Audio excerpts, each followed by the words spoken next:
ሰላም ውድ አድማጮቻችን፣ ለዛሬ በአንድ መልእክት መጥቻለሁ። ይኸውም ስለ ክርስቶስ ብለው የታሰሩ በተለይም በጅማ አካባቢ ወደ 30 የሚጠጉ እህት ወንድሞቻችን አሉ። እስልምና ሐሰተኛ መሆኑን የመሰከሩ እንዲሁም ደግሞ ከእስልምና የወጡ እንዲሁም የኔም ፕሮፋይል ያደረጉ የታሰሩ ሙስሊሞች በሚበዙባቸው አካባቢዎች አሉ።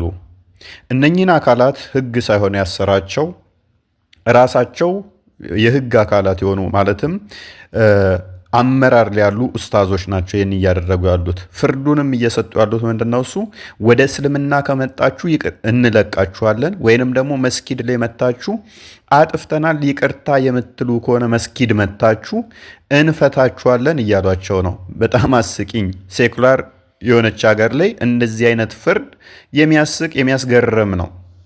ይሄ የሚያሳየው እስልምና ሰላማዊ ሃይማኖት እንዳልሆነ፣ አሳዳጅና ገፊ እንደሆነ፣ አስተምሮታቸው ሲገለጥ ባዶ ኦና መሆኑንና የሚሸማቀቁበት መሆኑን፣ ያንን የሚሸማቀቁበትን አስተምሮ ደግሞ የሚያስቀጥሉት ሰዎችን በማሰር በመግደል በመውጋት በማባረር በመፍለጥ እንደዚህ መሆኑን ስላሳያችሁን እናመሰግናለን።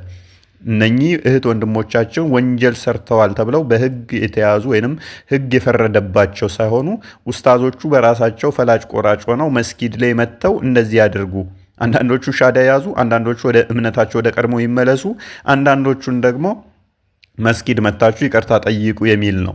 በጣም አሳዛኝም አስቂኝም የሆነ ይሄንን እንግዲህ የምታደርጉ የህግ አካላትም አብራችሁ ተባባሪ ሆናችሁ ከእንደዚህ አይነት ድርጊት ብትቆጠቡ ይሻላል፣ ለእኛም ለእናንተም አይጠቅምምና።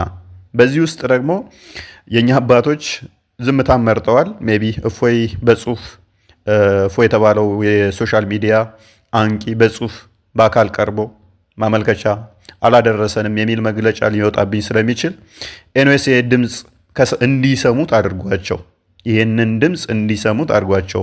እኔን ለጊዜው ኢግኖር አድርጉኝና ይህንን ድምፅ ህዝቡ ስለ ክርስቶስ ተብሎ እየተሳደደ እንደሆነ እንዲሁም ደግሞ በክርስቶስ ላይ ከዛኛው ወገን ምን አይነት ጸያፍ ንግግሮችን ሲናገሩ እንደነበረ አልሰሙም። አክቹሊ የአባቶቻችን የኔን አንድ ንግግር ነው የሰሙት። እንለፈውና ኤንዌስ አሁን እህት ወንድሞቻችን የታሰሩት እንዲለቀቁልን ድምፅ እንዲሆኑ አባቶች ድምፃችሁን አሰሙልን እንላለን። በተረፈ ግን እስልምና ያለ ሴፍ ህልውናው የሞተ እንደሆነ ስላሳያችሁን ሙስሊሞች እናመሰግናለን። እስልምና የተስፋፋውም የመጣውም እንዲሁም ደግሞ የተወለደውም በሴፍ ነውና ይህንኑን ያሳያችሁን፣ ሌላ ምንም ነገር የለውም። በሰፊ እንመጣበታለን። እስልምና የዚህን ያህል የሰላም ሃይማኖት እንዳልሆነ ሰው እንዲያውቀው ስላደረጋችሁ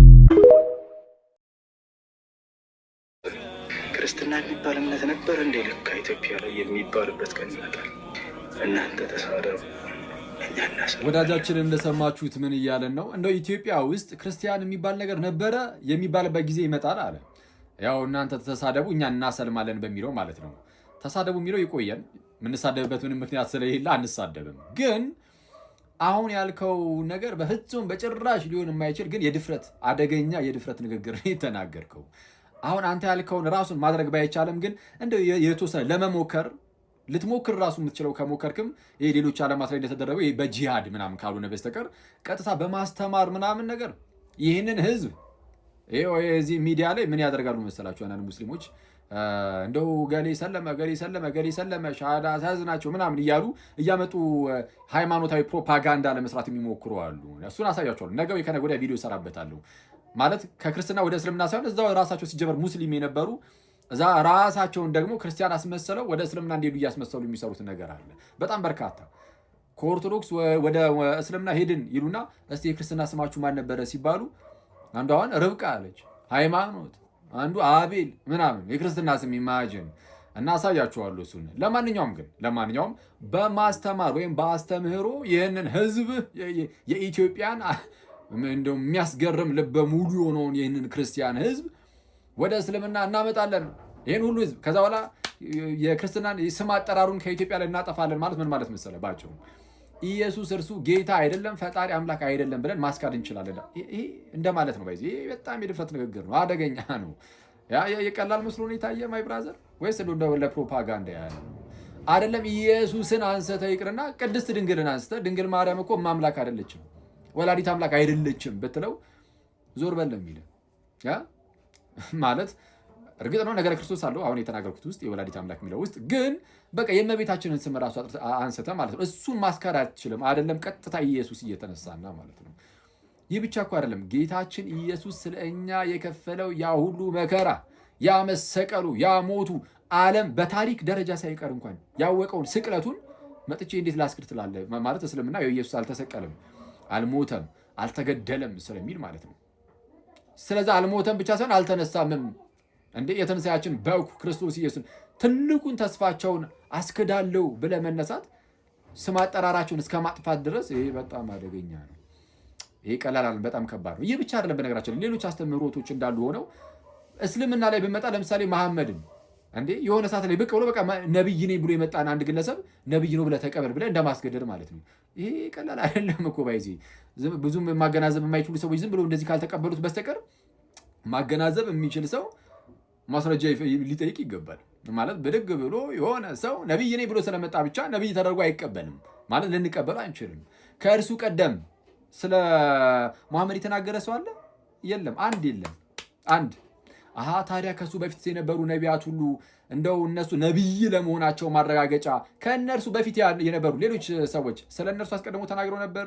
እንደዛ ነው ልትሉ ትችላላችሁ። አይደለም ግዴታ እንደዛ አይደለም። ግን በብሉይ ኪዳን የነበሩ ነቢያት ሲላኩ ለህዝብ ነው የተላኩት። ምን ማለት ነው? ለህዝብ ነው የተላኩት።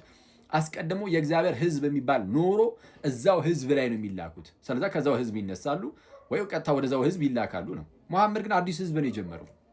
አዲስ ህዝብ ነው ያቋቋመው። ብሎ ማለት ነው አንድ ብሎ የጀመረው ሌላ ህዝብ የማቋቋም አይነት ነገር ነው። ስለዛ ከእግዚአብሔር እንዳልሆነ ግልጽ ነው፣ ከፈጣሪ እንዳልሆነ ሰው ይህንን እንደዚህ ማቀበል ራሱ አደገኛ ነው ነው። ለማንኛውም ግን አስተምህሮ ላይ እንደዚህ ማድረግ እችላለሁ ካልክ በዚህ ደረጃ እንደው የድፍረት ንግግር መናገር የምትችል ከሆነ የውይይት ጥሪ ላቅርብ። እንግዲህ አሁን የውይይት ላይ እንኳን አሁን ላይ ያን ያህል አይደለሁም።